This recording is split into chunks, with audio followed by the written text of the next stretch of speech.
Paalala lang po muna, mahalagang tapusin po natin ang video hanggang sa dulo para wala po kayong makaligtaang detalye. Kamusta po, mga kakwento? Ito na po ang inaabangan ninyo, pero bago po tayo magsimula, may dalawa po akong mahalagang balita na gusto kong ipaalam sa inyo. Una, ang pag-upload ko po ng videos ay tuwing Martes hanggang Biyernes.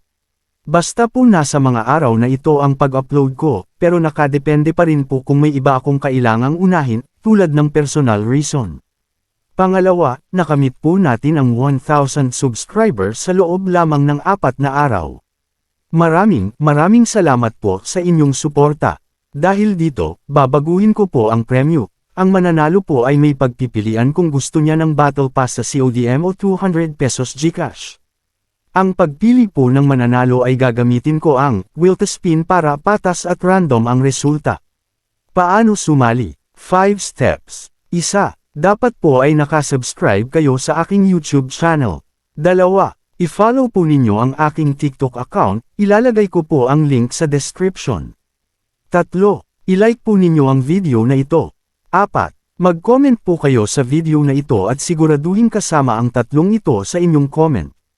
Kahit anong comment po, pangalan ninyo sa Facebook, dito ko po kayo ay text kung kayo ang nanalo. Maaari po kayong gumamit ng dummy account para sa inyong privacy. Ano pong Tagalog recap ang pinaka-nagustuhan ninyo sa mga videos ko? 5. Maghintay po ng resulta. I-upload ko po ang pangalan ng nanalo 1 linggo matapos ma-upload ang video na ito. Makikita po ninyo ang resulta sa TikTok o YouTube Shorts ko. Para sa mananalo, kung kayo po ang nanalo, i-message po ninyo ako sa aking Facebook account, ilalagay ko po sa description ang link ng Facebook ko. Kapag nag-message na po kayo, magpadala po kayo ng screenshot ng Step 1 hanggang Step 4 bilang patunay na sumunod kayo sa mechanics. Paano kung hindi nag-claim ang nanalo?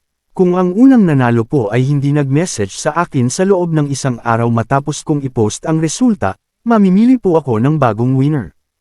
I-post ko rin po ang pangalan ng bagong nanalo sa TikTok o YouTube Shorts.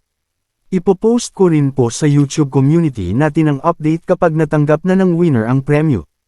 Pahabol lang po, maaari po bang mag-subscribe din kayo sa YouTube channel ng kaibigan ko? Siya rin po ang dahilan kung bakit ako nagsimulang mag-YouTube. Ilalagay ko na lang po ang link sa description. Maraming salamat po. Kung may katanungan po kayo, mag-comment na lang po kayo sa baba. Maraming salamat sa panunood. Kung nagustuhan mo ang video, huwag kalimutang mag-like, mag-subscribe, at i-click ang bell icon para updated ka sa mga bagong kwento.